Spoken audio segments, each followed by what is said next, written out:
Hello, my name is Robert Hogans, and I conducted a group that dealt with self care as it relates to those who work in healthcare as caregivers. There are many people who work as caregivers who suffer burnout simply because they give out and they give so much and nothing is being poured back into them.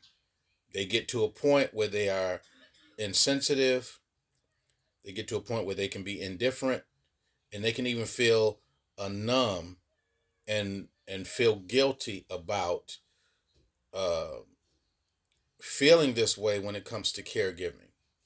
Well, we designed a group to come together of 10 people.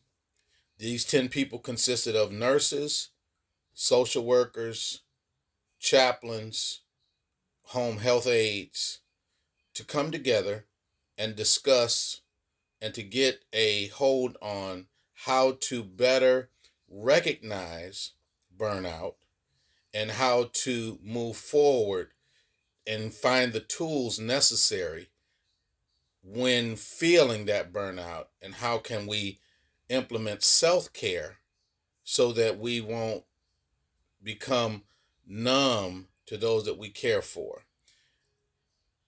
Our session was conducted on a Thursday morning at 10 o'clock, April 14th. These members that we had a group at our office in Dearborn, Michigan. We put chairs out, and everyone sat at their chairs, and there were tables that we were sitting at. So we all sat at tables. We were in kind of a square, and we began to discuss. We began to start this discussion. So I started the group session off with a round. So the round that I used is I wanted to use the comment phase of rounds. The comment phase was I went around the room, I asked everyone to introduce themselves, and not only to introduce themselves, but to comment about how they were feeling when it comes to healthcare and caregiving, and that feeling, had they ever felt burnout, had they ever felt indifferent, and had they ever felt numb to the point where they felt guilty for not feeling a certain way because they were caregivers. And as we went around the room, I began to see that a lot of caregivers deal with burnout. So my first question was, introduce yourself, give us your name, and then give us an experience of how you feel burnout. And so many people began to share they feel burnout because one in particular discussed how she used to really feel get emotional when people were hurting or people would pass, and she said she doesn't feel that emotion anymore. She seems to be numb. And so rounds helped us to get it began to be very comfortable, because even though guilt is implemented into into this session, and we address guilt, we wanted to make everyone feel comfortable. There was no co-leaders. I was the only leader.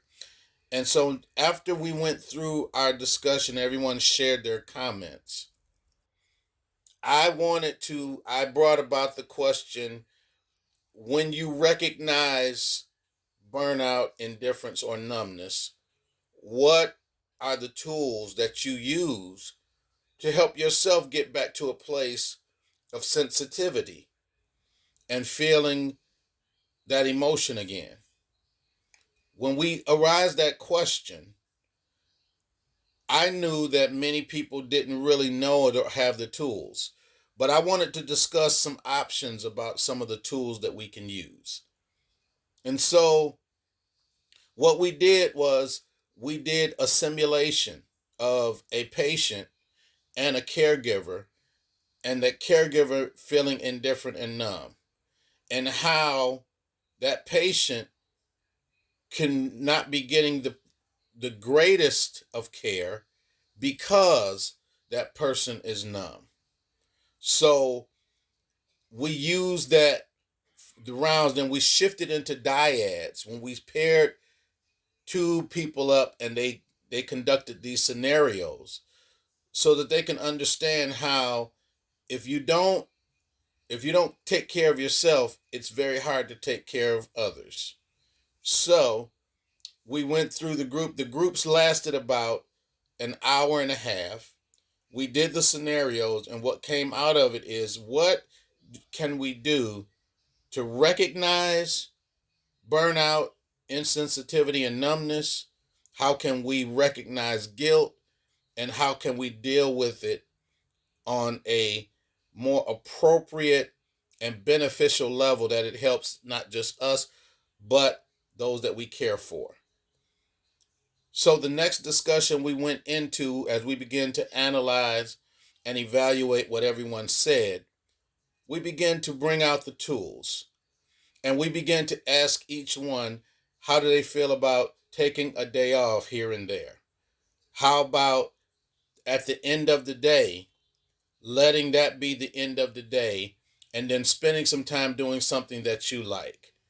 If you constantly looking after others and pouring out yourself to others, you have to take time to pour into yourself.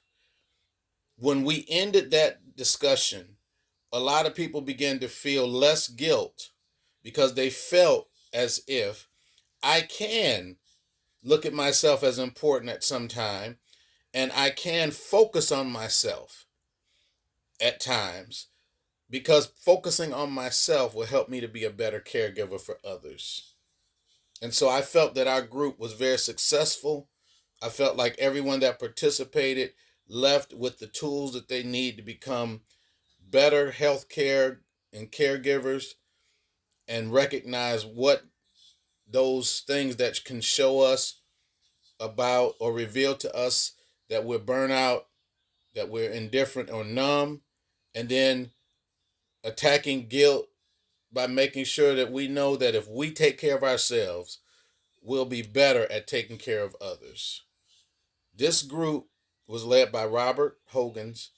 The title of the group was Paying Attention to Self-Care when it comes to help to caregiving. And now that is the end of this video.